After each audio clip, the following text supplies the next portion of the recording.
사람들이 지금은 뭘 사야 될지 알고 있어요. 늘 말씀드리는 거지만 내가 살 수 있는 것 중에 제일 비싼 걸 사면 됩니다. 입지 차이가 좀 많이 난다 그러면은 바로 그냥 입지만 봐야죠. 입지 차이가 별로 안 나면 당연히 신축을 사는 게 맞아요. 실거주는 부자만 하는 겁니다. 투자만 본다면 전세 끼고 사두는 게 훨씬 좋죠. 저는 아직도 막 5, 6억대 괜찮은 것들 되게 많다고 보거든요. 종잣돈 모으고 시세 차익 합친 걸로 상급지를 한번 딱 가고 이렇게 가면은 한 3, 4번만 가면은 그냥 뭐 잠실 갈 수 있어요.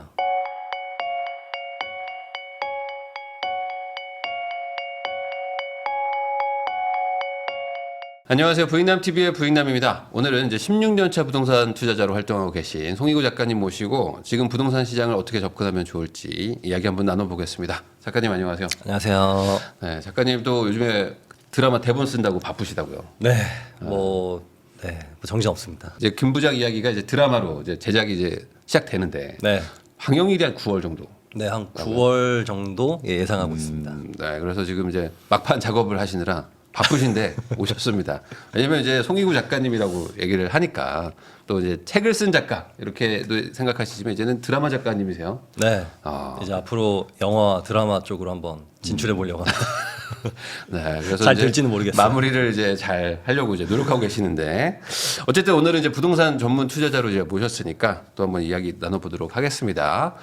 최근에 이제 부동산 분위기가 뭐 과거랑 좀 많이 다른 것 같기도 하고 특히 이제 뭐 한 달 사이에 좀 많이 바뀐 느낌도 좀 있거든요. 네. 요즘 부동산 시황 어떻게 뭐 정리할 수 있을까요? 상승장에 약간 초입에 이미 들어섰죠. 네, 그리고 근데 이 상승 기조가 올해 뭐 한 1월부터 사실 있었어요. 네. 네, 그때부터 호가가 올라가기 시작했고 거래가 조금씩 늘어나기 시작했고 마치 작년 한 5월 달쯤 그리고 재작년 한 1월 달쯤 그런 분위기처럼 이렇게 밑에서는 부글부글 끓고 있었고 네.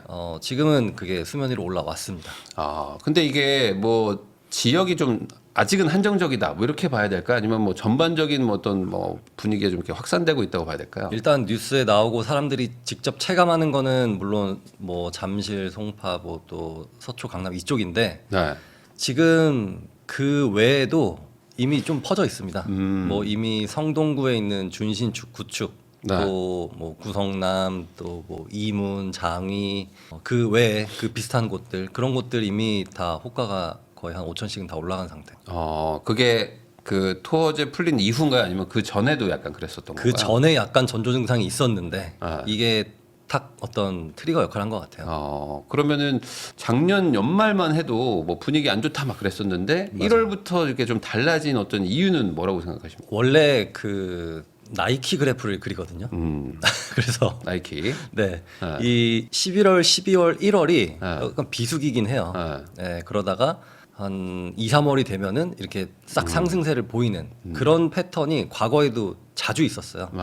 근데 그것 중에 하나라고 보시면 되겠습니다. 그러면 이게 어찌 보면 약간 계절적인 어떤 그냥 연도의 뭐 순환 사이클 정도였다? 네, 맞아요. 그 대출 규제도 있지 않았습니까? 그거는 영향이 없었을까요? 왜냐면 항상 지금 추석 때마다 대출 규제 지금 하고 있거든요, 몇 년째. 네, 대출 규제도 트리거였을 뿐 사실은 2024년 초 대비 2024년 그 추석 때쯤이 많이 올랐기 때문에 네. 그게 그냥 트리거 역할을 했을 뿐이지 대출 규제가 뭐 본질은 아니었다고 생각합니다. 그러면은 결국에 사람들이 매수할 수요는 그대로 있는데 네. 약간 뭐 대출이나 이런 것도 좀 막으니까 살짝 뒤로 밀렸을 뿐이지 네. 다시 이제 시작되고 있다. 맞습니다. 근데 이게 영상을 이제 저희가 업로드를 하면은 그 댓글들 보면 우리 동네는 뭐 전혀 안 놀랐다. 그리고 이제 우리 동네는 뭐 지금 분위기도 안 좋다. 그리고 반대로 뭐 우리 동네는 빠지고 있는데요. 이런 얘기들도 많이 달리거든요. 네. 그러면은 그런 동네 분들만 댓글을 다는 건지 아니면 실제로 아직은 그 올라간다는 온기가 있는 동네가 뭐 몇 % 안 되는 건지도 좀 궁금하긴 하거든요. 제가 봤을 때는 서울 뭐 약간 동대문구까지 또 서쪽으로는 광명시 네. 또 이 양천구에 있는 신정동 그리고 하남 미사 밑으로는 동탄까지 네, 이쪽까지는 이 테두리 안에서는 이미 지금 다 호가가 많이 올라간 상태예요. 근데 그 외 지역들은 잠잠하거나 빠지고 있습니다. 그러면은 그 약간 그래도 호가가 올라가는 지역하고 안 올라가는 지역의 어떤 뭐 가장 큰 구분점 차이는 뭐라고 보십니까? 절대 거리라고 봅니다. 거리요? 네. 어디와의 거리? 서울 중심과의 거리. 서울 중심부. 서울 중심부는 어디?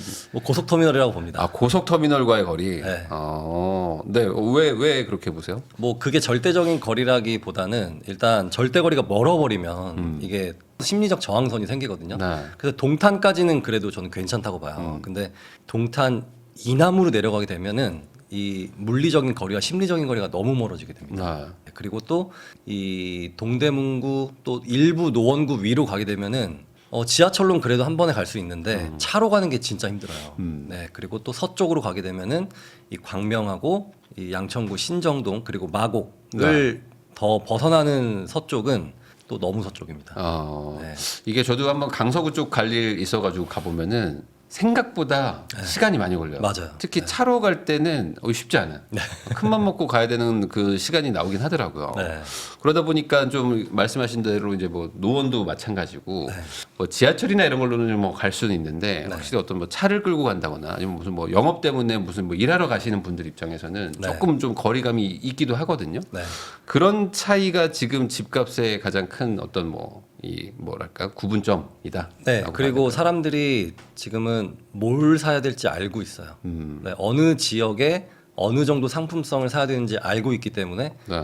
이거를 벗어나는 지역들은 시세가 안 오르는 걸 체험했습니다. 네, 그래서 빨리 팔고 빨리 팔려다 보니까 여긴 시세가 또 내려가고 또 이 안쪽을 살려다 보니까 이 대기 수요는 또 많기 때문에 시세는 또 올라가고 이런 형태고 동탄까지 본 이유가 뭐냐면 동탄 주변에는 사실 일자리가 되게 많습니다. 네. 네, 그런데 이 노원구 위쪽으로는 일자리가 거의 없어요. 네, 그래서 노원구 또 도봉구 여기는 서울임에도 불구하고 어쩌면 동탄보다 힘을 더 못 쓰고 있는 그런 상황이죠. 그러니까 서울이라는 행정구역 내에 있지만 사실상 뭐 베드타운의 역할을 하는 곳일 수도 있고 네.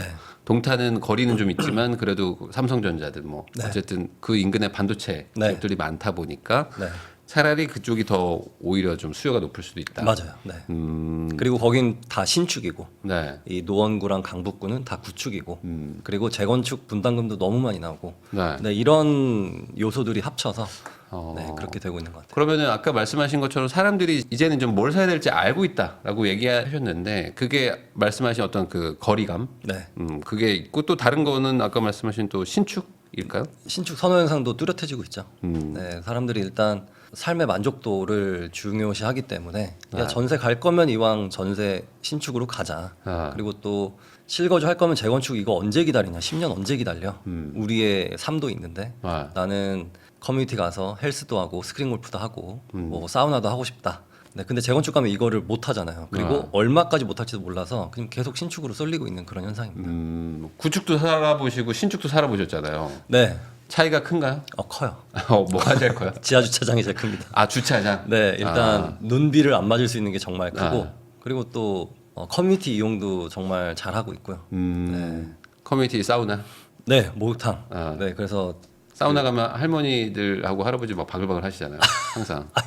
저는 사람 없는 시간대 가요. 아 없는 시간대. 네, 한 4-5시에 가거든요. 네, 이때는 사람이 거의 없어요. 수영장에는 사람이 많이 안 계시는데 네. 이제 사우나에는 항상 좀 많이들 계셔가지고. 사우나 사람 많죠.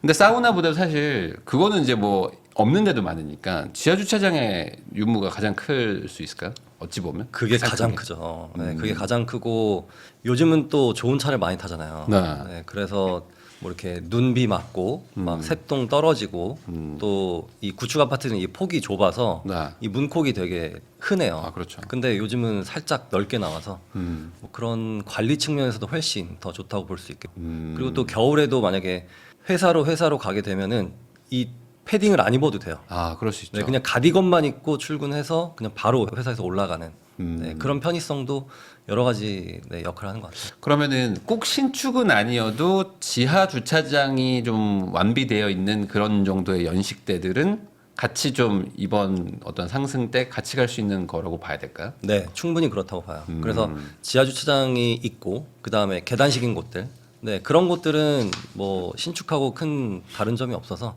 신축 상승장 때 같이 흐름을 탈 수 있다고 봅니다. 뭐 한 2세대 아파트 뭐 이렇게 부르는 곳들 있잖아요. 그러니까 뭐 커뮤니티는 없는데 네. 주차장은 좀 있는 곳들. 네, 그런 곳들은 또 같이 좀 가는 분위기가 좀 있어요 보면. 맞아요. 같이 갑니다. 네. 그러면 그게 사람들이 지금 지하 주차장을 엄청 중요하게 생각한다라고 해석해도 된다. 그렇죠. 네, 지하 주차장이 있고 뭐 좀 지상으로 차가 많이 안 다니고 네. 일단 지상에 차가 있어 버리면 자녀들이 약간 좀 불안해요. 자녀 키우는 입장에서 좀 불안합니다. 네. 자전거 타는 것도 그렇고 뭐 강아지 산책도 그렇고 네. 네, 그래서 그 여러 가지로 불편하기 때문에 이 지상이 조경으로 되어 있기만 한다면 네. 커뮤니티가 없더라도 충분히 신축 역할을 할 수 있어요. 저도 그 옛날에 지상 주차장 있는 곳에서 살았었었는데 지금 그게 좀 오래됐어가지고 저도 까먹었다가 지금 말씀하시니까 갑자기 생각난 건데 그때 그 눈 많이 올 때 미쳐버리겠더라고요 진짜. 눈이 많이 왔는데 이중 주차가 돼 있어. 그러니까 방법이 없어요. 방법이 없어. 그래서 앞에 두 대를 치워야 되는데 네. 치우려고 하면은 이제 눈 쓸어주고 밑에를 이렇게 다 걷어주고 내가 막 그걸 하고 있었거든요. 네. 그리고 이제 이 눈이 너무 많이 쌓여 있으니까 창문에 빨리 출근해야 되는데 건설 회사 다니고 있으니까 막 새벽에 출근해야 되거든요. 근데 전화를 받질 않아. 전화 받지 않고 어떡하지? 그래서 막 택시 잡으려고 해도 택시도 막 안 오고 막 맞아요. 미치겠더라고 그때. 네. 그런 그런- 경험들을 하면은 이제 힘들어지죠. 가야 되겠다. 네. 그런 생각을 하게 된다는 거죠. 그럼에도 불구하고 그런 구축이라도 네. 입지가 좋다면 네. 입지 안 좋은 신축보단 낫습니다. 근데 이게 항상 많아 궁금하실 것 같은데 입지가 좋다는 거에 그 수준이 어느 정도 수준이어야지 이게 극복이 되냐가 궁금할 것 같긴 해요. 예를 한번 들어보자면 뭐 노원구에 신축이 있고 네. 또 마포구에 구축이 있다면 마포의 구축이 낫다는 거죠. 시세가 노원 두 개가- 신축보다는 네, 시세가 큰 차이 안 난다면 그 왜 그럴까요? 그거는 왜 그럴까요? 차라리 지상 주차장에 주차를 하더라도 그게 낫다. 네, 눈 쓸고 이게 낫다. 네, 지상 주차장에 주차하더라도 나는 그냥 지하철 타버리겠다. 버스 타겠다. 네. 네, 이런 직주 근접 그리고 또 퇴근길이 이렇게 막 퇴근할 때 기분 좋은데 네. 지하철에서 낑겨서 잠깐 가면 괜찮아요. 근데 네. 낑겨서 오래 가면 이게 또 집에 가면 녹초가 됩니다. 아, 네, 그럼 또 아무 일도 못 하게. 그렇죠. 네, 그래서 제가 아는 분도 강서에서 강동으로 출퇴근하시는 분이 있거든요. 근데 9호선 타고 이제 왔다 갔다 하시는데 네. 이게 쉽지 않더라고요. 쉽지 않아요. 그래서 뭐 그거 한 주 5일 하시는데 네. 수요일쯤 되면 이미 약간 목요일이 좀 걱정된다고 하셔가지고 그런 분들은 첫 차 타고 출근해서 막차 타고 퇴근해요. 일부러 그렇게 하시더라고요. 일부러 운동을 더 하고 아침에 새벽에 운동하고 하시는데 그만큼 사실 이 서울살이가 네. 빡빡합니다. 빡빡하죠. 빡빡하고 또 집도 워낙 노후된 집들이 많아가지고 네. 그러다 보니 이제 살다가 이제 좀 신축을 좀 더 선호하시는 것 같아요. 그래서 지금 전월세 시장 쪽도 좀 그러면 상승 기조가 또 신축발 상승이라고 좀 봐야 될까요? 신축들이 좀 끌고 가는 건가요? 전월세도? 그렇죠. 신축들이 끌고 가고 있고 그리고 공급 부족도 큰 역할을 하고 있죠. 그 둔촌주공이 들어왔을 때 과거 헬리오시티 30평대 전세가 막 6억이다 막 이런 네. 그거 따라서 둔촌주공 올림픽파크 포레오는 5억까지 갈 거다 이랬는데 지금 그 84제곱 전세가 10억입니다. 네. 네, 안 떨어졌어요. 그리고 주변 강동구, 하남시, 위례 이쪽 전세도 별로 안 떨어졌어요. 네. 네, 그만큼 공급이 부족하다는 얘기거든요. 그래서 신축 선호 현상 플러스 공급 부족 이게 더해져서 좀 전세 상승이 이루어지고 있는데 그 전세가 너무 비싸다 보니까 이게 월세로 좀 반전세나 월세로 전환되고 있는 그런 분위기다 보니까 또 이게 그 월세 금액이 조금씩 또 올라가고 있는데 근데 월세로 살 만한 곳들은 찾아보면 너무 많아요. 그게 어떤 의미인가요? 월세로 살면서 투자하라고 하잖아요. 네네. 네, 그러기에 살기에도 아직 좋은 곳들이 너무 많습니다. 그런 일기 신도시, 특히 뭐 일산, 부평, 부천, 중동, 또 뭐 광명시 하안동, 뭐 평촌에 있는 구축 아파트들 이런 곳들은 월세로 살기에 사실 너무 좋죠. 네. 네. 사실 말씀하신 일기 신도시들 가면 여전히 막 5억대, 6억대 아파트들도 많이 있고 네, 맞아요. 그런 데들의 전세도 싸지만 전세를 또 월세로 환산하면 뭐 아주 비싼 금액대는 아닌 곳들도 많이 있는데 네. 근데 말씀하신 것처럼 또 그러면 또 이제 출퇴근 이런 게 좀 힘드니까 네. 또 서울 와서 살려고 하시고 그러면 또 비싸고 이게 약간 좀 악순환 아닌가 이게? 근데 그 평촌이나 네. 뭐 일산이나 부천 중동이나 아니면은 뭐 하안동이나 이런 곳들 보시면은 지하철로 은근히 빨리 갑니다. 또 대중교통이 잘 돼 있어가지고 네. 그런 곳들은 사실 살만해요. 내가 만약에 강남 출퇴근이다 하면은 평촌 살면은 4호선 가서 뭐 이수역이나 사당역에서 한번 환승하면은 금방 가거든요. 네. 네, 그리고 또 뭐 사대문이다 하면은 하안주공이나 뭐 아니면 또 그쪽 살면은 1호선 타고 또 금방 갑니다. 네, 그래서 그곳들은 직주 근접도 괜찮아. 그러면 그런 데들도 지금 오르긴 했지만 그래도 그 정도는 좀 그래 괜찮은 정도다. 네. 그러면 지금 막 전월세 올라간다고 막 힘들다고 막 얘기들이 나오고 있는데 과거의 상승세만큼은 아니잖아요, 지금이. 아니죠. 그러면은 당분간은 뭐 요 정도 아주 뭐 완만한 상승세 정도로 이제 봐야 될까요? 아니면 이거 뭐 급등할 가능성도 있을까요? 어떻게 보세요? 일단 많이 올랐기 때문에 네. 여기서 막 더 급등하기는 쉽지 않을 것 같아요. 네, 그리고 과거에는 전세랑 월세가 7대 3, 8대 2 이랬는데 지금은 5대 5거든요. 네, 그래서 이 전세랑 월세랑 어떻게 보면 경쟁하는 구도라서 전세가 너무 비싸면 월세로 가지 뭐 반전세로 가지 뭐 이러면서 전세의 어떤 상승을 이 반전세랑 월세가 좀 막아주고 있는 것 같아요. 그건 좋은 현상이라고 봅니다. 이 계약갱신 청구권 뭐 지금 계속 막 4년마다 이렇게 막 또 턴이 막 돌아오고 있는데 이거는 지금 뭐 당분간은 이 그 정책으로 인한 어떤 뭐 상승이나 뭐 이렇게 하락 이거는 당장은 뭐 걱정할 필요는 없을까요? 네, 뭐 정책은 그 잠깐이고, 네, 모든 건 다 다시 원상복구 되기 때문에 정책은 저는 그렇게 크게 신경 쓰지 않고 있어요. 그러면 지금 결국에는 신축 공급이 문제다. 네, 신축 공급하고 그리고 다주택자의 제한, 규제, 네, 이런 것들이죠. 그러면 이 추세가 이제 계속되면은 뭐 단기적으로 한 2년에서 4년 정도 보통 보면은 부동산은 뭐 어떤 시장이라고 봐야 될까? 아까 상승세의 뭐 시작이라고 말씀하셨는데. 네, 뭐 이렇게 몇 달 뜨거웠다가 또 잠깐 식었다가 또 몇 달 뜨거웠다가 또 잠깐 식었다가 이런 거에 반복이지 않을까 싶어요.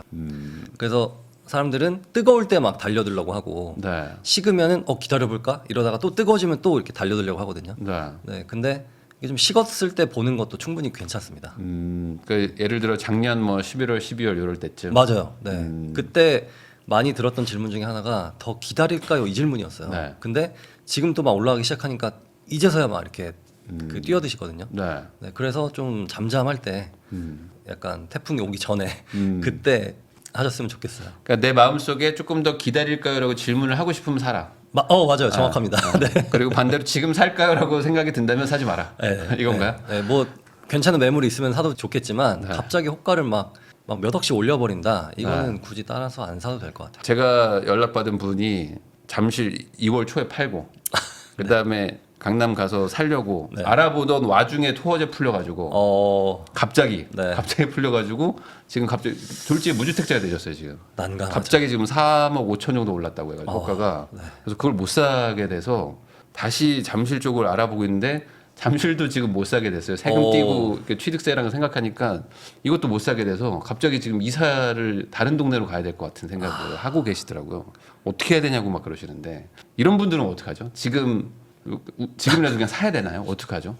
이게 어찌 보면 이게 정책의 피해자일 수도 있는데 그렇죠. 보통은 이런 걸 이제 좀 예고를 해주든지 해야 되는데 이게 그냥 바로 해버리니까. 약간 덜 주목받는 곳을 보셨으면 좋겠어요. 예를 들면 지금 잠실, 뭐 네.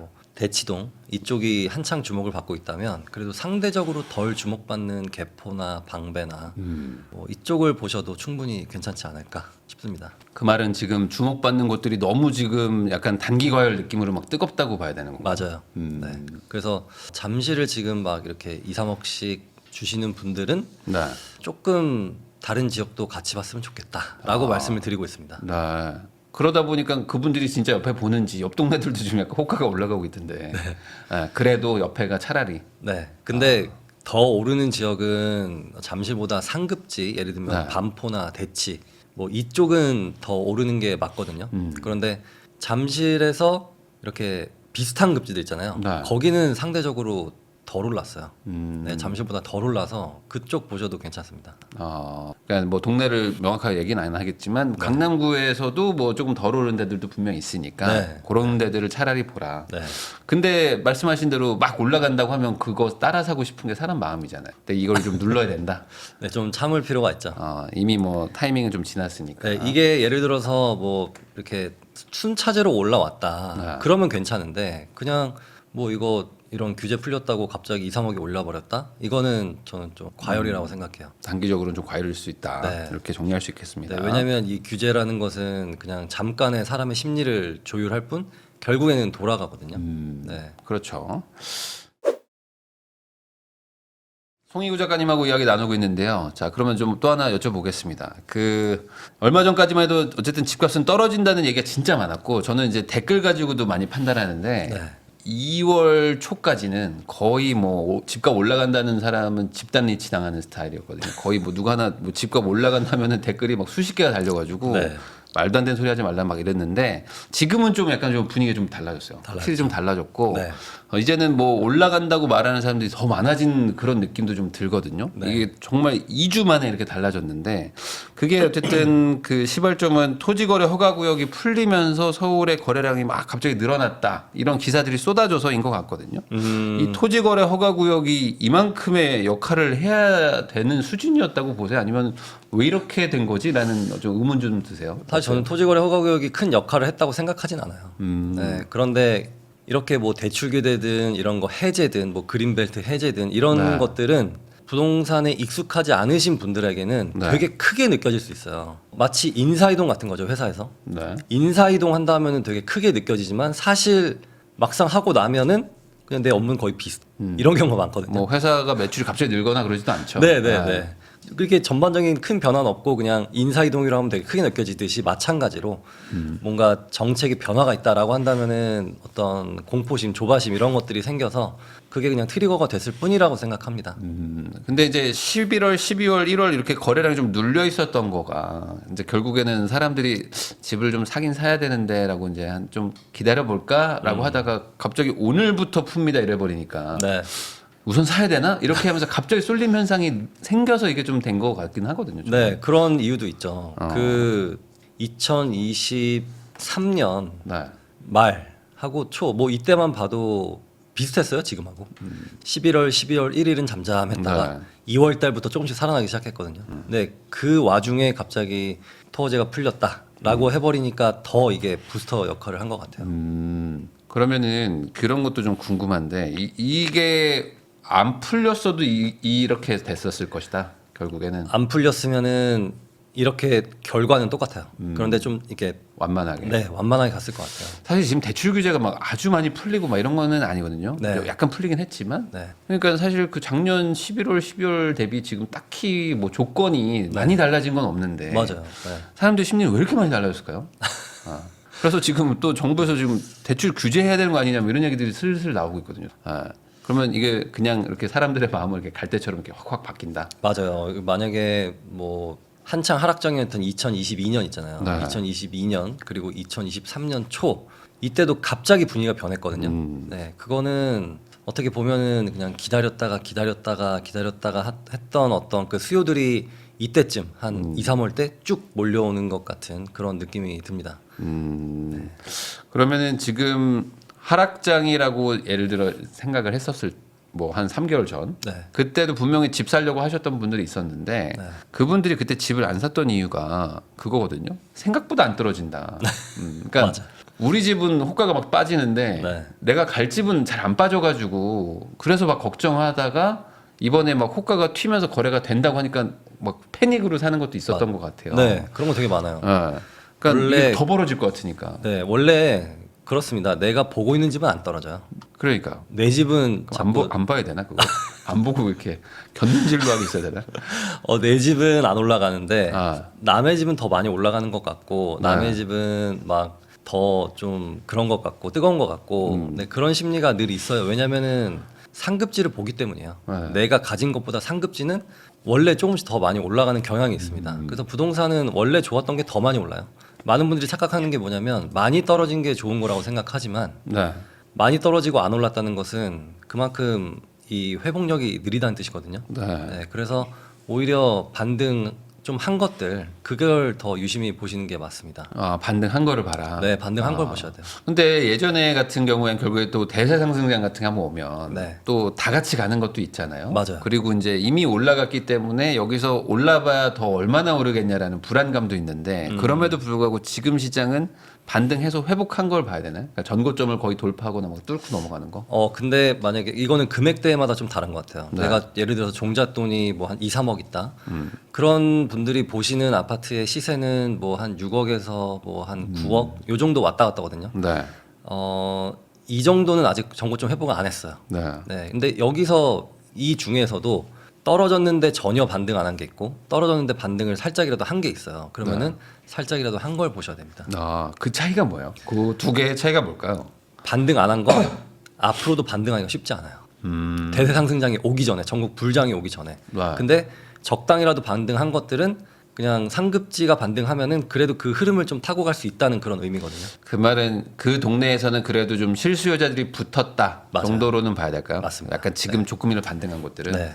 그럼 결국에 지금은 실수요자들이 좀 이렇게 움직이는 시장이다라고 봐야 되겠네요. 실수요도 많은데요. 그 지금 제가 문화센터에서 네. 이렇게 만나는 분들 보면 90년대 생들이 되게 많으세요. 90년대생. 네, 90년부터 뭐 한 99년대생 분들이 진짜 많거든요. 네. 근데 이런 분들은 부모님 댁에 살면서 네. 나는 일단 전세 끼고 사둘래 이런 수요 진짜 많고요. 네. 그리고 나는 월세 살면서 투자할래라는 수요도 진짜 많습니다.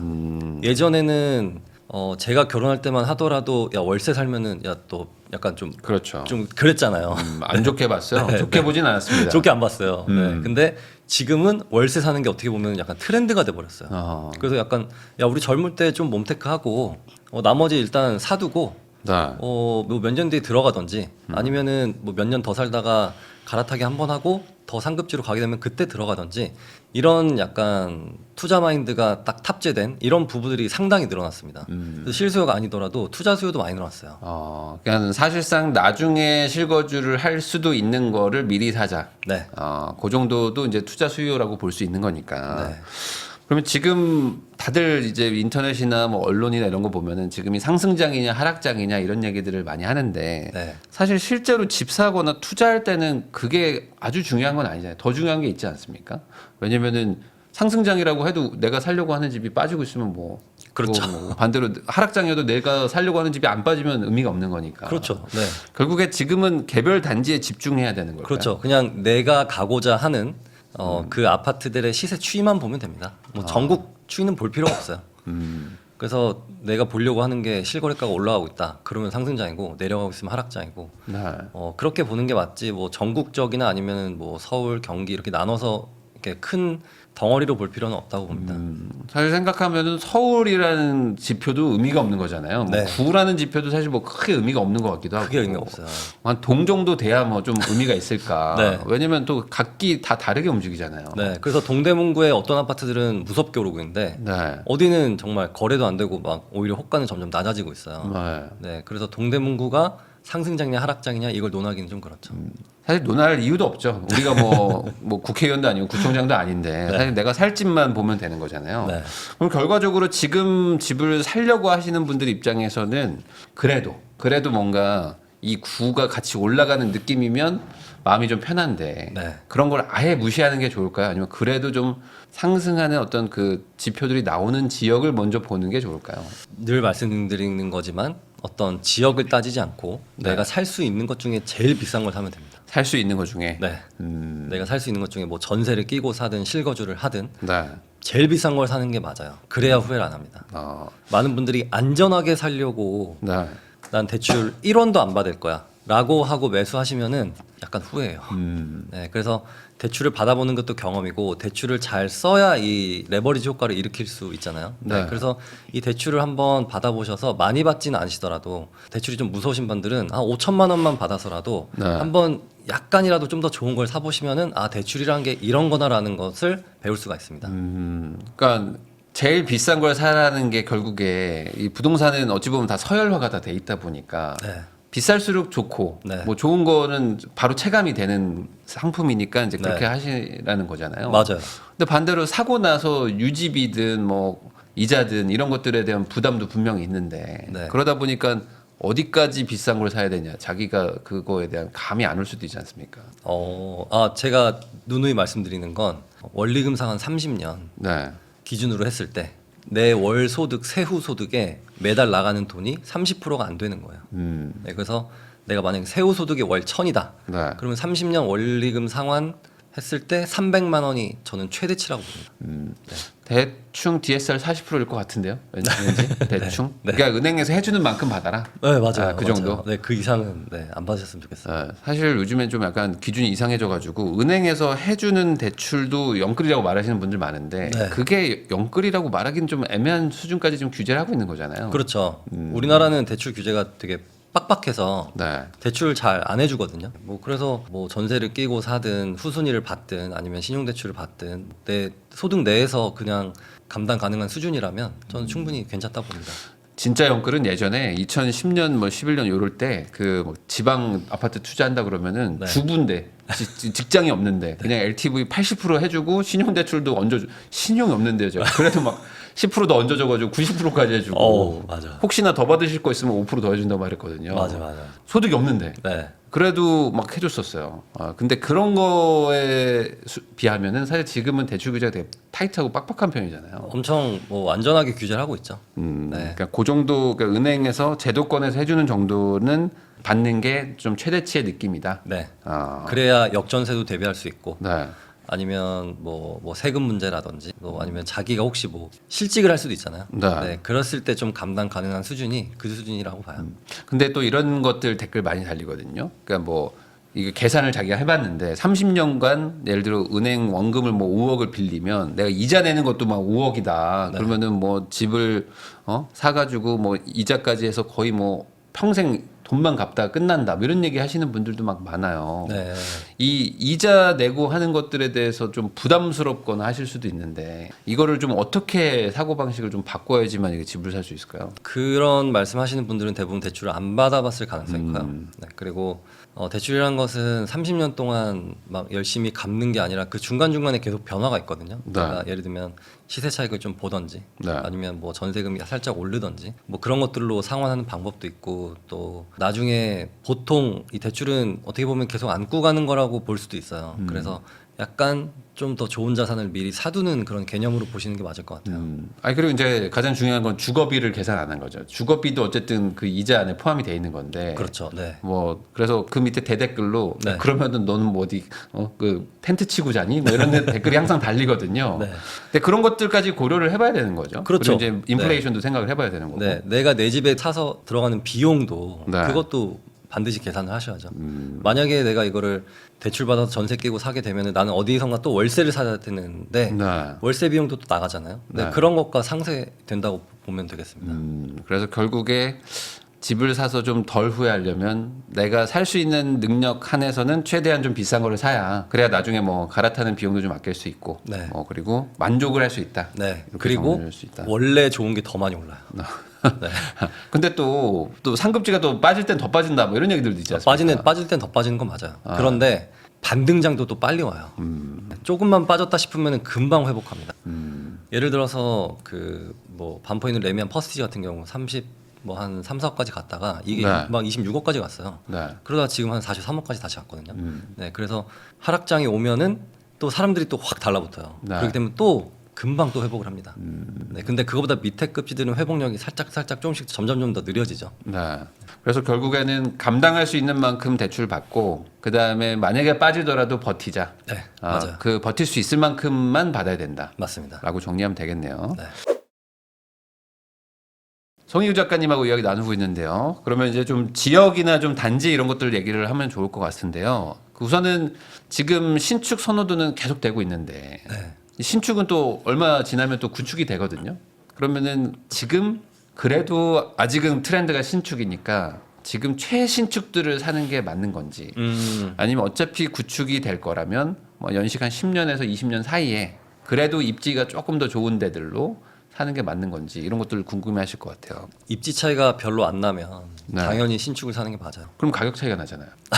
근데 입지가 살짝 더 좋고 네. 살짝 더 떨어지는데 얘가 신축이고 얘는 완전 구축이다. 네. 그러면은 신축 사는 게 맞다고 생각하는데 네. 입지 차이가 좀 많이 난다. 그러면은 그런 거 볼 필요 없이 바로 그냥 입지만 봐야죠. 입지 차이가 많이 난다면 네.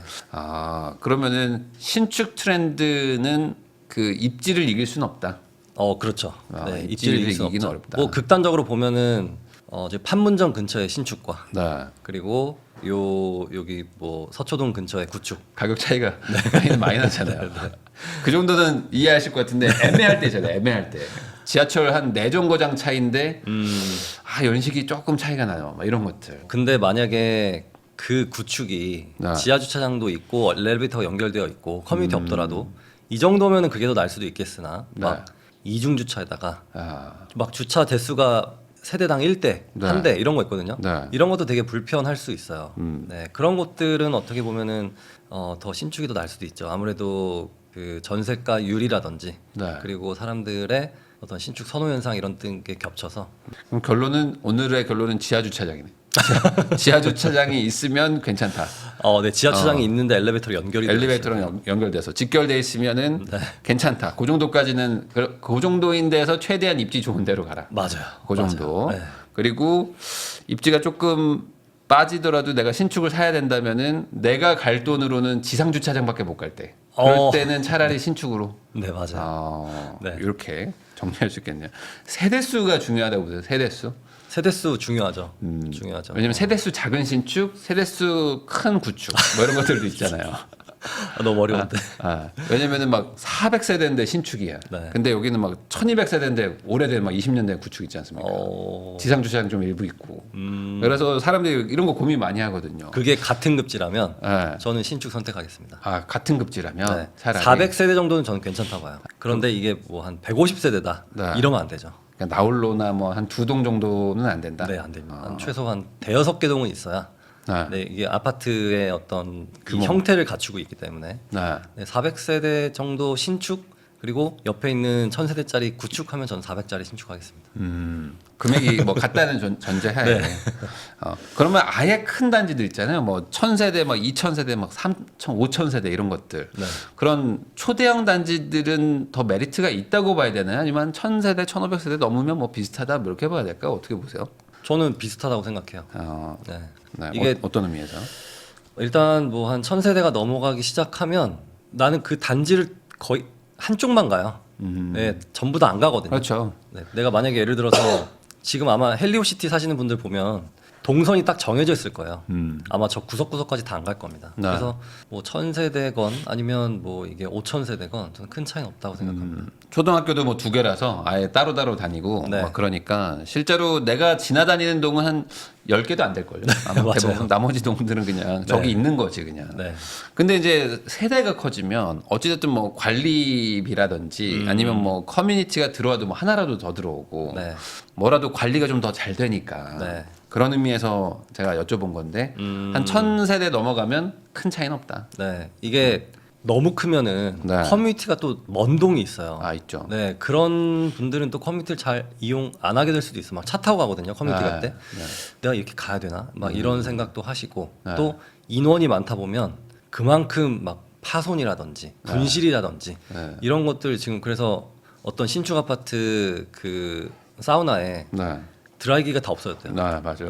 그런 것들도 다이슨이 없어져서 다이슨이. 그런 현상들이 계속 발생할 겁니다. 네. 네. 그래서 한 1000세대 이상 넘어가면 거기서 거기라고 생각해요.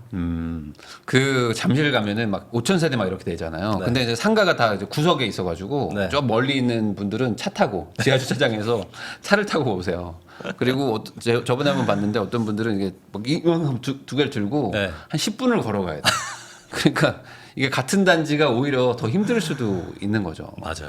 물론 이제 배치가 잘 돼 있으면 상관없겠지만 네. 그래서 한 1000세대 좀 넘어가면은 크게 막 스트레스 받으실 필요는 없다 정도로 보면 되겠네요. 근데 이런 건 있지 않습니까? 이 1000세대가 문제가 없지만 주변에 있는 단지들 다 합쳐가지고는 좀 아파트가 좀 밀집돼 있는 동네가 좋지 않을까요? 그래도 그렇죠. 아파트가 밀집되어 있는 게 어떻게 보면 흔히 말하는 균질성이라고 말하기도 하고 네. 어떤 쾌적성. 네. 아무래도 약간 빌라 같은 경우는 그 노후도가 빠르기 때문에 네. 상가들이 들어와 있으면은 건물 자체가 되게 낡아 보여요. 아파트 네. 옆에 있으면. 네. 그래서 뭔가 이렇게 보기에도 그렇게 쾌적하지가 않죠. 네. 그리고 또 근생 주택이라든지 이런 빌라 사이사이 골목들은 또 밤에 좀 음침하거든요. 네. 그게 또 좋지 않은 역할을 합니다. 그냥 가능하면 아파트가 좀 모여 있는 네. 그런 동네들이 그래도 좀 낫다. 네, 훨씬 더 좋겠습니다. 그러면은 아파트 모여 있는 동네에 한 400세대 정도여도 나쁜 건 아니다. 그렇죠. 왜냐면 잠원이나 이런 데 가면 사실 네. 작은 단지들도 좀 있는데 네, 그 같이 가거든요 가격대가. 맞아요, 그래도. 같이 가요. 그러니까 결국에는 세대수라기보다는 주변 동네 전체적인 아파트 세대수. 네, 맞아요.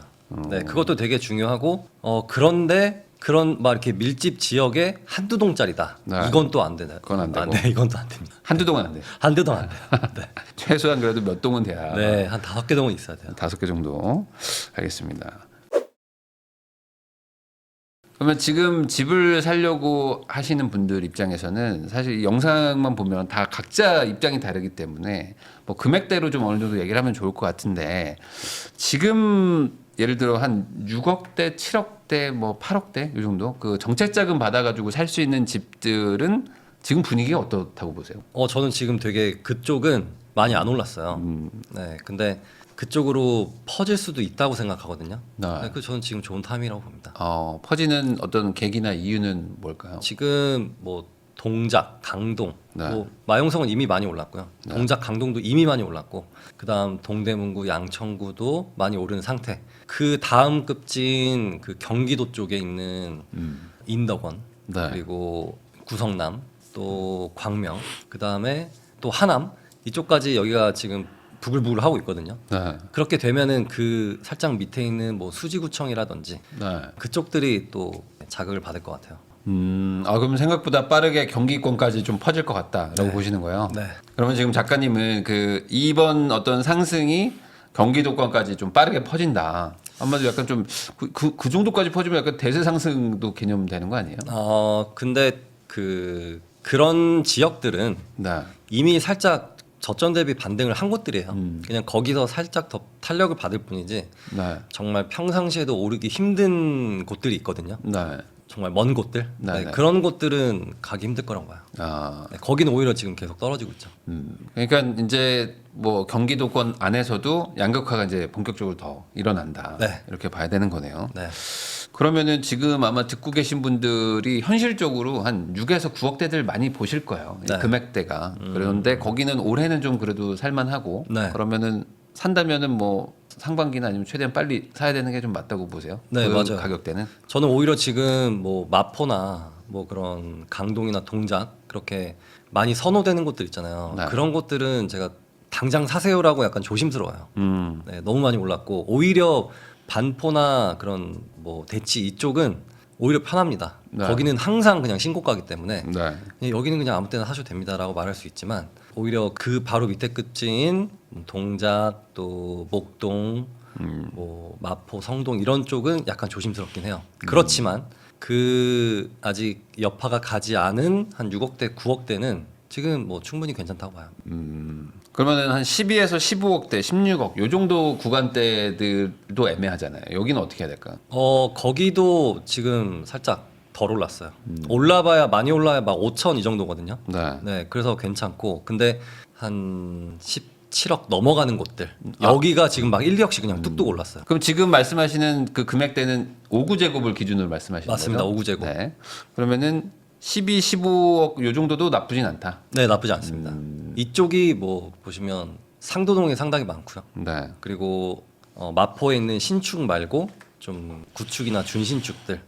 또 강동구에 있는 최신축은 그거보다 좀 더 비싸고 약간 준신축들 뭐 이런 곳들 또 동대문구 준신축들 이런 곳들은 충분히 좋다고 보고 있어요. 아직 그렇게 많이 안 올랐기 때문에. 네. 그러면은 지금 5구로 얘기를 해주셨는데 앞으로 서울이나 뭐 서울 수도권 인근의 그 좀 핵심 지역들은 이제 5구 타입을 기준으로 보는 게 맞을까요? 저 5구랑 84랑 같이 보면 좋을 것 같아요. 근데 금액 차이들이 좀 나는 것도 있고 또 많이 붙어 있는 곳들도 있고 막 그러거든요. 맞아요. 그래서 아니 여기다 1억 5천 더 주면 33평이 나오는데 25평이 이 가격이야 이럴 때도 있어요. 맞아요. 네. 네. 그런 곳들은 84 사는 게 맞죠. 5구하고 84는 그 중급지 정도 되는 곳들 평균 가격 정도 하는 곳들은 5구랑 84가 같이 움직이지만 네. 상급지로 가면 갈수록 84가 더 비싸지죠. 확 네. 비싸지죠. 네. 네, 그래서 상급지로 가면 갈수록 대형 평수 사는 게 맞고요. 네. 그리고 중급지하고 그 밑에는 84랑 5구 좀 같이 보셨으면 좋겠습니다. 그럼 가격이 저렴하면 더 작은 거를 볼 필요는 없을까요? 그래도 5구가 약간 마지노선이라고 봐야 될까요? 맞아요. 네, 5구가 마지노선이라고 보고 그렇지만 뭐 올림픽파크 포레온이나 헬리오시티처럼 정말 대단지 신축의 커뮤니티가 잘 되어 있는 곳들은 18평도 괜찮다고 봅니다. 그런데 14평, 네. 12평, 9평 이런 것들도 있거든요. 원룸 비슷하게 생긴. 여기는 좀 아닌 것 같아요. 네, 최소 18평까지를 네. 보고 있어요. 그 기준은 뭘까? 그렇게 18평이 마지노선이 기준. 18평은 2명까지 살 수 있습니다. 근데 신혼부부는 살 수 있다. 네, 근데 막 14평 돼버리면 네. 제가 이렇게 누우면은 이게 팔이 닿아요. 아. 그래서 안 됩니다. 좀 그 사실상 혼자 사는 집이기 때문에 네, 네. 아파트로서 기능을 좀 잘 못할 수 있다. 네, 그렇죠. 9평짜리들도 막 짓거든요. 요즘에 아파트에. 되게 많아요. 네, 특히 대학교가 많이 지어진 곳들 그 주변에 네. 막 이문동 쪽에 여기 뭐 또 그쪽에 맞아. 많거든요. 네. 이런 것도 좀 주의하셔야죠. 그런 거는 현실적으로 아파트라기보다는 약간 뭐 오피스텔급처럼 근데 네. 커뮤니티가 좋은 오피스텔 뭐 네. 이런 정도기 때문에 좀 약간 상품성이 좀 달라지는 것 같다는 생각도 좀 듭니다. 네, 그리고 이 집을 살 때는 이 부부가 돈을 합쳐서 네. 그리고 양가 부모님 좀 도움 받을 수 있으면 받아서 이렇게 내 집 마련하는 경우가 많은데 9평 같은 경우는 그냥 혼자 사는 거거든요. 네. 네, 그래서 별로 이게 그 두 명이 사는 안 맞죠. 것과는 이게 완전 다릅니다. 그리고 그런 경우에 부모님이 이제 그걸 반대하기 때문에 그 사지 말라고 하기 때문에 네, 사실 수요가 많이 제한되죠. 네, 그냥 돈 많은 미혼인 남자 여자가 그냥 턱하고 사면 모를까. 네. 일반적인 그 부부들은 잘 안 사는 잘안 평야되니까 사죠. 네. 그거는 좀 차이가 있다는 걸 꼭 기억을 해주시면 좋겠다 이렇게 볼 수 있겠네요. 그러면은 내가 결국에 집을 사려고 하면 사실 쉽게 생각하면 되게 쉬운 건데 어렵게 생각하면 끝도 없는 게 이 집 고르는 거잖아요. 특히 네. 동네랑 단지 고르면 너무 힘든데 나한테 맞는 지역과 집을 찾는 어떤 방법과 기준 뭐 가장 중요한 거 뭐 한두 개만 좀 알려주시면 좋을 것 같습니다. 내가 일단 갭으로 사둔다. 네. 이런 분들은 출퇴근 시간 따지지 말고 그냥 제일 좋은 거 사는 게 맞고요. 네. 내가 가진 것 중에 제일 좋은 거 사는 게 맞고 그리고 실거주를 하시는 분들도 출퇴근보다는 좀 더 미래 가치와 투자 가치를 보셨으면 좋겠다. 출퇴근 좀 멀어도 돼요. 네. 2시간 됐나요? 2시간 편도? 아 편도 2시간은 너무 멀고 왕복 2시간 정도? 왕복 2시간 3시간? 괜찮아. 왕복 3시간 너무 멀고 네. 저는 괜찮은데 네. 일단 뭐 1시간 안에만 가도 1시간만 걸려도 전 충분히 괜찮다고 봐요. 그 1시간 내에서 책도 좀 보고 네. 뭐 좀 뭐 공부도 좀 하고 이런 시간 가지면 되게 좋거든요. 지옥철 안에서 지옥철에서 막 죄송합니다 막 이렇게 하는데 쉽지 않거든요. 어. 강서에서 강동 괜찮습니까? 이 9호선 뚫리면 괜찮을 것 같아요. 아, 네. 그리고 좀 일찍 타면 좋죠. 네. 그럼 비자발적으로 네. 부지런해지는 겁니다. 아, 비자발적으로 미라클 모닝 하게 되는 거예요. 근데 이게 사실 출퇴근 거리를 딱 제한을 둬버리면 네. 투자 가치가 없는 지역들에 출근하시는 분들도 있으니까 네. 그런 얘기를 하시는 것 같아요. 지금 맞아요, 보니까. 맞아요. 네. 1시간에서 1시간 반 정도까지는 그래도 한번 해볼 만하다. 네, 충분히 그래도 할 한번. 만합니다. 그러면은 결국에는 그래도 아까 말씀하신 고속터미널이든 뭐 강남 접근성을 1순위로 둬야 되겠네요. 그래도. 맞아요. 제가 왜 고속터미널을 했냐면 일단 판교도 일자리가 많잖아요. 네. 그리고 또 뭐 기흥, 동탄, 수원도 일자리가 상당히 많고 또 이천에 있는 SK 하이닉스도 있는데 이 중심을 만약에 예를 들어서 뭐 종로로 둬버렸다. 네. 이러면은 여기가 너무 멀어지거든요. 그래서 고속터미널 정도가 교통의 어떻게 보면 핵심지이기도 하고 네, 그쯤으로 봤을 때 여기서 절대거리가 쫙 멀어지게 되면은 좀 힘들어지게 되죠. 이게 생각보다 경기도나 이제 뭐 충북이나 충남에 계신 분들하고도 얘기를 해보면은 이 서울이 생각보다 지도로 이렇게 조그마잖아요. 네. 그러다 보니 이 서울 안에서 이렇게 대충 이렇게 네이버 지도로 거리를 재가지고 가깝나 보다 하는데 종로에서 강남까지 상당히 오래 맞아요. 걸리고 맞아요. 네. 길도 많이 막히고 이런 네. 거잖아요. 그러니까 절대 거리라기보다는 그 시간의 거리를 따져야 될까요? 시간의 거리? 시간 거리도 중요하긴 한데 네. 그 예를 들면 우리가 뭐 저기 북쪽에 있는 예를 들면 양주라고 해볼게요. 네. 양주에서 GTX 타고 뭐 중심부까지 한 2, 30분이면 오거든요. 네. 근데 마포에서 이 또 강남 갈 때 또 한 3, 40분 걸려요. 그렇다고 해서 우리가 양주가 더 좋다. 이렇게 말하기는 좀 어렵죠. 네, 네, 네. 그래서 물리적인 거리 이것도 한번 같이 보셨으면 합니다. 그냥 가장 좋은 건 그냥 가까이 지도상 가까이 있는 게 제일 좋고 네. 안 되면 이제 시간상 뭐 교통 편의성을 따져서 하지만 네. 그래도 GTX를 뭐 타느니 뭐 차라리 그냥 버스로 왔다 갔다 하는 똑같은 20분이면 그게 더 좋은 네. 거니까 네. 그냥 절대적 거리도 중요하다 네. 이렇게 말씀해 주신 것 같아요. 송희유 작가님하고 이야기 나누고 있습니다. 그러면은 이제 무주택자분들이 항상 이제 집을 살까 말까 제일 고민 많이 하시고 1주택이신 분들은 그래도 조금 뭐 여유가 있어요. 그래도 내가 하나를 뭐 가지고 있으니까. 그러면 지금 무주택자분들은 결국에 이제 실거주를 한다고 하면 좀 대출도 나오고 하고 막 그러는데 네. 이 전세기구 사면은 또 투자금이 또 들어가기도 한단 말이에요. 네. 그러면 지금 상황에서는 뭐가 좀 좋다고 보세요? 실거주는 부자만 하는 겁니다. 네. 부자일 수도 예. 네. 여러분들이 부자라면은 네. 본인이 부자라고 생각하면 실거주 하셔도 돼요. 아, 근데 이거는 사실 선택의 영역이거든요. 네. 근데 투자만 본다면 전세 끼고 사두는 게 훨씬 좋죠. 네, 그게 더 좋은 매물, 같은 돈으로 봤을 때 더 좋은 매물을 살 수 있고 아, 나가는 돈을 줄일 수 있잖아요. 네. 네, 그래서 전세 끼고 사는 게 사실 훨씬 좋습니다. 보통은 그 전세를 끼고 사서 그 원래 나가야 되는 이자를 한 2년간 또 착실하게 모아서 네. 그걸로 만약에 역전세가 나면 또 거기 뭐 메꿔주고 이렇게 하면 되는데 네. 보통은 전세 끼고 산 다음에 생활비를 그대로 쓰잖아요. 그냥 이렇게 쭉. 그래가지고 이제 나중에 문제가 생기기도 하는데 네. 그래도 어쨌든 투자성으로 봤거나 여러모로 볼 때는 전세 끼고 사는 게 낫다. 훨씬 낫죠. 네, 나중에 실거주는 뭐 자녀가 중학교 갈 때라든지 아니면은 내가 그래도 좀뭐 마포의 신축 또 옥수동의 신축 이 정도까진 갔을 때 네. 그때 무리한 대출하지 않고 실거주할 수 있다면은 그 정도까지 갔을 때는 저는 실거주해도 된다고 봐요. 한 15억 정도 되는 동네에 가서 살아도 크게 부담이 없는 정도까지는 내가 우선 와야지만 네. 우리나라에서는 그게 실거주 하는 게 맞다. 그 네. 전까지는 최대한 뭐 월세 살면서 네. 뭐 이렇게 전세 끼고 사놔라. 네, 그렇지만 자유입니다. 네, 네, 네. 강요 아니고요. 네, 네. 아니 내가 부자라고 생각하면 살아도 되는 거니까. 맞아요. 네. 그 전세 끼고 살 때 전세가율이 낮은 동네들이 좀 그래도 있잖아요. 왜냐면 네. 요즘에 유망한 지역은 전세가율이 낮아요. 엄청 낮죠. 그러니까 이게 투자가 안 되는 거예요. 네. 돈이 또 부족해서 이런 고민하시는 분들도 있거든요. 이거 어떻게 해결할 방법이 있을까요? 그래서 재건축 아파트는 전세 끼고는 거의 못 사요. 네. 네, 그래서 일단 그 계부를 사두실 거면 신축이 좀 더 유리하죠. 네, 전세가가 더 높다 보니까 네. 신축이 더 투자금도 적게 들어가고 또 세 맞추기도 쉽고 관리한 측면에서도 그렇고. 네, 그래서 너무 전세가율이 벌어진 곳들은 거기가 사실 더 좋긴 하거든요. 네. 근데 어떻게 보면 너무 큰 돈이 한 번에 들어가고 또 전세가가 더 낮을 가능성도 있어요. 네. 그 왜 제가 전세가를 여쭤보냐면은 사실 한 2년 전, 3년 전에 세종시 있잖아요. 네. 세종시가 전세가율이 엄청 낮았었거든요. 엄청 매매가는 막 완전 폭등하고 있었고 네. 그랬는데 그때 더 간다 막 했었을 때 네. 전세가가 올라와 주지 않아서 네. 이게 너무 지금 고평가다 이런 얘기들도 있었었거든요. 네. 전세가율이 낮다는 뭐 소위 말하는 뭐 반포 이런 데는 전세가율 되게 낮잖아요. 지금 네. 집값 대비. 네. 그러면 이런 곳에 투자한다는 것 자체가 조금 리스크가 있는 거 아니냐 이런 거에 대해서는 어떻게 생각하십니까? 내가 예를 들면은 현금이 막 2, 30억 있다. 네. 그냥 반포 사시면 됩니다. 그런데 세종 같은 경우는 그 전세가율이 못 올라오는 이유가 첫 번째는 거기는 실수요자가 막 거의 다고요. 네. 전세 사는 사람보다는 그 내 집에서 사는 사람이 훨씬 많거든요. 네, 그리고 또 하나는 멀어요.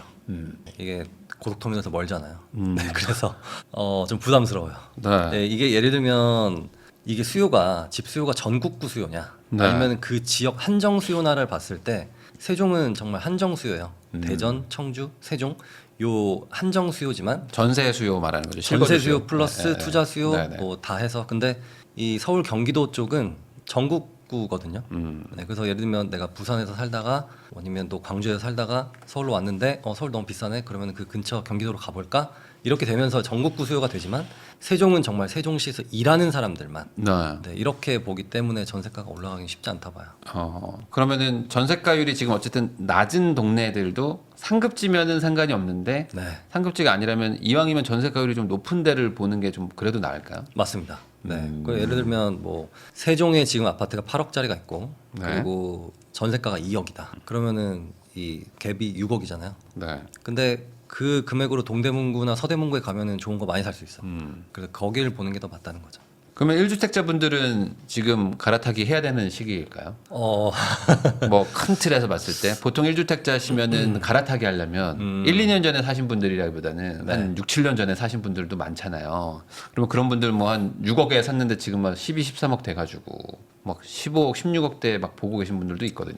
일단 갈아타기 할 때는 내가 내 집 시세에 최소 1.5배는 보실 필요가 있어요. 뭐 이렇게 내가 지금 12억짜리 살고 있는데 14억으로 가겠다. 네. 이거 약간 세금 낭비일 가능성이 큽니다. 12억짜리 살고 계시면 한 16, 7억은 보셔야 돼요. 네, 그래야 확실한 갈아타기가 될 수 있어요. 네. 그러면은 그렇게 하려고 하는 거는 사실 취득세 정도가 맞아요. 고민되는 건데. 맞아요. 네. 근데 또 12억대는 또 이렇게 비과세가 있으니까 네. 그냥 또 이렇게 슉 가면 또 되는 거잖아요. 왜냐면 2억만 차이가 나도 네. 지하철이 한두 칸 또 앞에 갈 수 있잖아요. 네. 그래도 그 정도로는 가지 말아요. 네, 그 정도는 안 가는 게 나아요. 아. 네, 그 정도의 경우는 시세가 비슷하게 왔다 갔다 하는데 네. 좀 내가 더 큰 차익을 보고 싶다. 그리고 내 환경을 완전히 그냥 바꿔버리고 싶다면은 1.56배 정도는 돼야. 네, 이게 왜냐면 또 취득세가 또 막 몇천, 막 네. 1억 막 이렇게 나오기 때문에 이게 한 번 갈 때 확실하게 가지 않으면 자꾸 세금 낭비만 하게 됩니다. 그리고 중간에 이렇게 계단식으로 가는데 계단을 이제 한 칸씩 가지 말고 그래도 한 3-4칸씩은 가라는 거죠. 맞아요. 너무 이렇게 잔잔바리로 가면 네, 잔잔말이 가면 안 돼요. 하긴 그렇죠. 또 금액대가 또 올라가면 또 양도세도 뭐 조금씩 나오고 뭐 네. 이래저래 뭐 또 복비에다가 뭐 네. 수리하고 막 이런 것들이 있거든요. 네. 수리 갑자기 얘기 나와서 제가 여쭤보는데 요즘에 워낙 신축 수요가 높다 보니까 네. 약간 요즘에 약간 신혼부부나 이제 막 저희 이제 집 사가지고 갭 투자해 놓은 거 4년 만에 이제 실거주하러 들어가요 하면서 축하해 주세요. 저희 리모델링 해요. 뭐 이런 얘기를 많이 하거든요. 그러니까 집을 다 고쳐가지고 들어가는 트렌드가 또 생기는 것 같아요 지금. 조금이라도 좀 돈을 들여서 고쳐서 살려고 한다. 네. 이거에 대해서는 어떻게 생각하십니까? 일단 그 집값이 예를 들어서 평균 이상이다. 지금 네. 84제곱 평균이 13억이잖아요. 뭐 이 정도 이상 되면은 저는 뭐 한 좀 써도 된다고 생각해요. 써도 된다의 금액대는 한 어느 정도? 조심스러운데 어. 한 3천? 삼선 그 정도는 그냥 보수네요. 유지 보수. 그죠, 그죠, 유지 그죠. 보수. 네.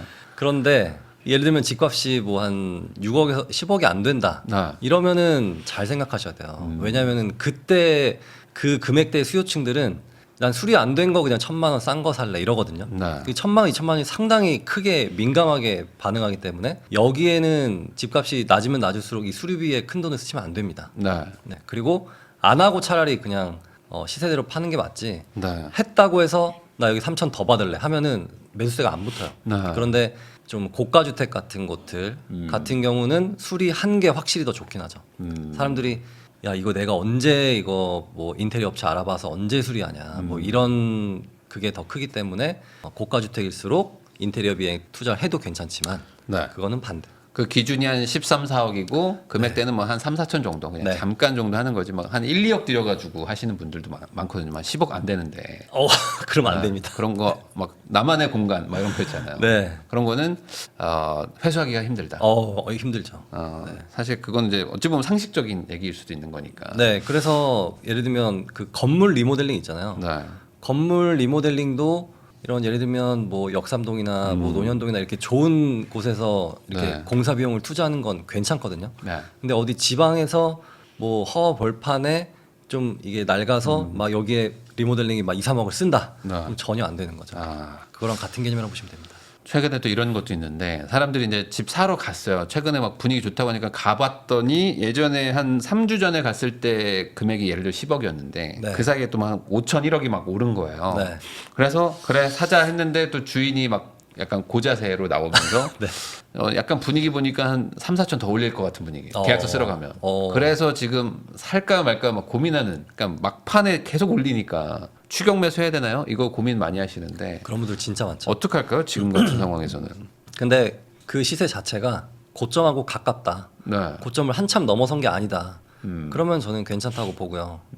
그래서 많은 분들이 잘못하시는 게 아파트 하나만 보는 건데 네. 아파트 3개는 봐야 된다고 생각해요. 같은 금액대로. 네. 네. 3개를 놓고 매물을 파야지 어떤 분들은 부동산 하나만 찾아가서 요 단지만 보거든요. 네. 네, 그렇게 되면 좋은 매물을 찾기가 어렵습니다. 그러니까요. 근데 생각보다 사람들이 제가 느끼는 건 뭐냐면 집 사러 가면서 되게 귀찮아한다는 걸 많이 느꼈어요. 뭔가 집을 보는 것도 한 세네 집 보고 힘들다고 하면서 이제 그만 보려고 하시는 분들도 생각보다 많더라고요. 네. 그래서 집 사러 가면 이번 주에 또 집 보러 가자고 이제 만약 남편이나 아내가 하면은 네. 또 가냐고 그냥 사 막 이렇게 하시는 분들이 생각보다 되게 많아요. 그럼 좋은 방법이 있어요. 집을 안 보고 사면 됩니다. 안 보고 산다. 근데 그건 또 싫어. 그것도 싫어. 그건 또 싫죠. 왜냐면 그래도 우리 집이니까. 막상 본다고 해서 뭐 딱히 달라지는 건 없지만 맞아요. 그래도 보러 가긴 해야 되는 막 힘들어. 막 대기하고 막 남의 집 가는 거 좀 민망해하고 하시는 분들도 있는데 그래도 최소한 3단지 이상은 봐야 된다. 맞아요. 네. 사실 3개도 좀 부족하다고 봅니다. 좀 더 봐야 되지 않을까. 네, 그 주변에 있는 비슷한 그 규모, 비슷한 연식 네. 뭐 비슷한 그런 학군 이런 것들은 그 주변 사실 다 봐야 돼요. 예를 들면은 뭐 내가 강동구에 살고 싶다라고 네. 한다면 고덕역이 있고 상일동역이 있는데 그러면은 고덕역 주변에 있는 것들, 네. 상일동역 주변에 있는 것들 다 봐야 돼요. 네, 그래야 이 매물별 비교할 수 있거든요. 그러니까. 예를 들면 뭐 고덕 그라시움이 있고 네. 그리고 고덕 아르테온이 있는데 그라시움이 평상시에 더 비싸요. 음. 그리고 약간 더 좋은 아파트라는 인식이 있는데 그라시움의 뒷동 저층이 있고 또 네. 아르테온의 앞동 고층이 있어요. 또 사람들이 여기도 고민하거든요. 네. 아, 그래도 요 그라시움에 가야 되나? 근데 여긴 너무 뒷동 저층인데 그냥 여기로 갈까? 이런 매물별 비교를 하는 연습을 많이 하셔야 돼요. 네. 네, 막상 아파트만 비교해 보시는 분들은 현장에 가면은 매물별 비교할 때 이게 딱 좀 충격이 오거든요. 내가 정말 몰랐었네. 그래서 내가 원하는 것들은 왜냐면 다 비싸요. 네. 좋은 동의 좋은 층은 이미 내 예산을 다 넘어섰어요. 네, 그래서 여러 단지를 다 같이 보셔야 됩니다. 그 방금 말씀하신 기준이라면 뭐가 낫습니까? 그 약간 조금 나은 동네의 뒷동 저층과 뭐 약간 조금 더 좋은 단지에 시련을 주시네요. 저라면은 좋은 그 동을 고를 것 같아요. 저도 그래요. 단지보단 동이 더 중요한 것 같아요. 맞아요. 아. 네. 이게 만약에 많이 차이 나면은 모르겠지만 이렇게 딱 붙어 있고 시세가 같이 움직이는 곳들은 좋은 등에 좋은 층이 더 낫죠. 꼭 그 아파트 이름 가지고만 가는 건 아니더라고요. 네. 그 층과 이런 동도 되게 중요해서 네. 이게 되게 어려운 것 같아요. 그래서 어려운 것 같아요. 이게 쉽게 생각하면 되게 쉽게 툭툭툭 사시거든요. 네. 근데 지나고 나서 후회하시는 일들이 많으니까 이게 후회를 좀 줄이려고 생각하면 정말 점점 더 어려워지는 게 부동산 투자인 것 같기도 합니다. 네. 이 내 집 마련하려고 하시는 분들 또 갈아타기 하려고 하시는 분들이 그래도 요즘에 좀 늘어나가지고 이제 좀 집을 막 돌아다니면서 보러 다니는 분들이 아마 이 영상 보실 텐데 그래도 실제 집 사는 분들은 소수고 또 살려다가 못 사고 살려다가 못 사는 사람들이 사실 더 많은 것 같아요. 더 많죠. 예, 그런 분들의 어떤 뭐 공통점이라든지 아니면 뭐를 좀 바꿔야지만 이게 집을 살 수 있을까요? 너무 많은 걸 따지면 안 돼요. 방금 많이 단지를 많이 보라고 했잖아요, 방금 전에. 아니 근데 그게 아니라 일단 괜찮은 매물 내가 찾았어요. 아. 그런데 갑자기 막 단점이 보이기 시작하는 거예요. 아. 여기는 보니까 살짝 곰팡이가 있네. 아, 또는 동이 해가 안 들어오네. 뭐 또는 살짝 연식이 살짝 아쉽네. 막 이런 자잘한 것들까지 다 신경 쓰다 보면은 못 합니다. 네, 그래서 부동산 투자 잘 하시는 분들 보면 생각보다 그냥 결정의 속도가 빨라요. 네, 이런 분들이 잘하고 완전 막 이렇게 무슨 뭐 AI 막 이렇게 장단점 따지듯이 이렇게 하게 되면은 이런 분들이 오히려 더 좀 결정이 늦더라고요. 네, 그래서 모든 아파트는 단점이 존재하기 때문에 네. 그걸 인정하고 그냥 과감하게 하셨으면 좋겠어요. 그리고 그 매물에 있는 단점은 좀 무시해도 되는 것 같아요. 제가 봤을 때. 그러니까 그 단지의 단점 같은 거는 잘 따져야 되지만 네. 아까 말씀하신 대로 매물 자체가 네. 약간 나는 한 10층 이상을 좋아하는데 네. 7층 매물인 거야. 네. 그러면 안 사는 사람 많거든요. 그럼 난 안 되죠. 10층 이상 가고 싶다고. 네. 그럼 9층은 되세하면 9층 고민할 뭐 이런 분들이 있거든요. 근데 사실 의미 없는 거잖아요. 의미 어찌 보면 없죠. 큰 의미 의미 없죠. 없거든요. 네. 그렇다고 햇빛이 막 3배 더 들어오는 것도 아닌데. 네. 근데 그거에 대해서 되게 고민하다가 안 샀다가 막 또 올라가니까. 네. 그 단지의 단점은 따질 때 그 네. 매물 자체의 단점은 막 너무 막 고민 안 하셨으면. 네. 그 그래서- C 타입이냐 D 네. 타입이냐 이거 가지고 어. D 아니면 안 사요 이런 분들 많거든요. 근데 C도 괜찮거든. 네. 생각해보면. 그리고 그 어떤 분들은 판상형 아니면 절대 안 되라고 하시는 분들이 있죠, 있는데 있죠. 타워형도 괜찮습니다. 네, 타워형 되게 좋아요. 네, 그래서 뭐 그런 너무 예를 들면 판상형인데 약간 안 좋은 층의 저층이고 타워형인데 좋은 층의 고층이다. 그럼 네. 당연히 타워형 사는 게 맞죠. 근데 이제 인터넷이나 이런 데는 판상형 안 살면 안 되고 타워형 살면 막 큰일 난다고 얘기하시는 분들 많거든요. 맞아요. 네. 근데 타워형이 조금 불편한 부분도 분명 있지만 또 장점도 있잖아요. 장점 뷰가 있죠. 좀 더 좋다든지 네. 뭐 그런 것들이 있으니까. 그리고 또 이 거실과 주방과의 연계성 이런 것도 타워형 되게 좋아요. 그래서 이거 너무 그런 거에 그 얽매이다가는 또 집을 못 산다. 네. 그래서 그 아파트의 입지 이거를 보는 게 중요하지. 뭔가 그 세세한 매물을 너무 따지게 되다 보면은 안 되겠죠.